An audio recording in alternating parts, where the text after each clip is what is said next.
You are a very busy lady right now with the 4th of July weekend upon us. Yes, we are. It is almost showtime. It sure is. As you can see, I mean, we've got the official T-shirt of the weekend here, yes, modeled yes. on the table, and some other festive decorations here for the table, which is nice. So why don't you tell us a little bit about the weekend, what folks can expect, kind of a rundown of events, what's going to be happening?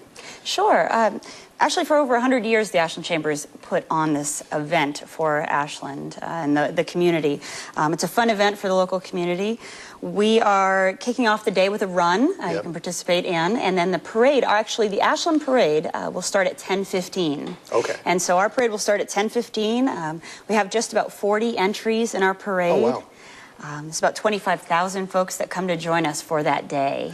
Now let's talk about that real quick, because sure. I know folks really get excited about getting their spot and reserving their place. Yes. When can people get out there and duct tape off their little spot on the parade route? Well, we asked them to wait until 6 a.m. tomorrow, which is July 3rd. Yep. That's when they can spread out their chairs and blankets. We ask no tarps on the grass, so to help the grass, and as long as it's not in sidewalks or on private property. So tomorrow morning, 6 a.m., they can get out there and get their spot as far as viewing for the parade. And that's the deadline. Yes. Okay, and then what can folks expect to see at the parade? You mentioned 40 participants?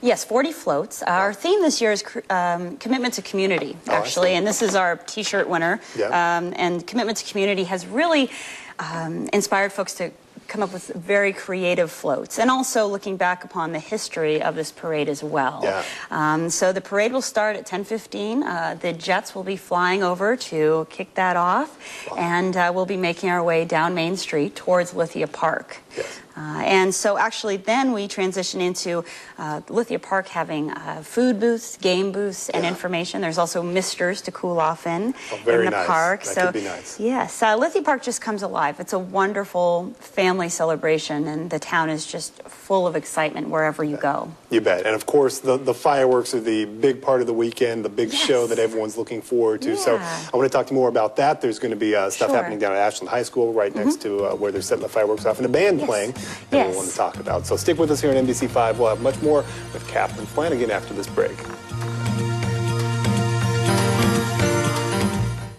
Today's show. Today we're joined by Katharine Flanagan from the Ashland Chamber of Commerce, and talking about the 4th of July weekend, the fireworks, the big show happening during the big day. Why don't you tell us where folks can go for that? I guess really anywhere in Ashland is good for viewing, right? Really anywhere in Ashland, yes. The SOU Stadium is closed to the public, and that is where the fireworks are set off from. One of the greatest viewing points is actually at the Ashland High School Stadium, and that is where the American Band College performs, starting at 8 o'clock on Friday the 4th, and then the fireworks will start at 10 p.m. So it's a wonderful show of light and also music. But anywhere around Ashland, you can see those fireworks. Is that music kind of coinciding with the fireworks show? Yes. That's very cool. It's nice. And we also have some music going on during the daytime in Lithia Park. Starting at 1:15, actually, the mayor of Ashland will greet everyone. Then we have the Declaration of Independence that is read. Oh, wow. Then we go to the the Ashland City Band. Ashland City Band plays. We have Emmy Phelps this year. She's a folk singer. And then the Mighty Lonesomes, which is bluegrass. So it'll be a really fun afternoon in Lithia Park. That's very cool. And everyone looks forward to this event every year. Is there anything new, anything different that's going to be happening here in 08 that maybe folks aren't used to? Well, let's see. We are welcoming, well, let me say, next year is our 40th anniversary of our sister city, Guanajuato, Mexico. And so we have been welcoming folks from Guanajuato, but there's a little bit larger group there, including the mayor and the Queen of Guanajuato, and they'll be riding as dignitaries in the parade. So not so much new, but honoring and upcoming our 40th anniversary for next year. So that'll be really exciting. Very cool. As I said, the commitment to community, we have a lot of different colorful floats that will be happening.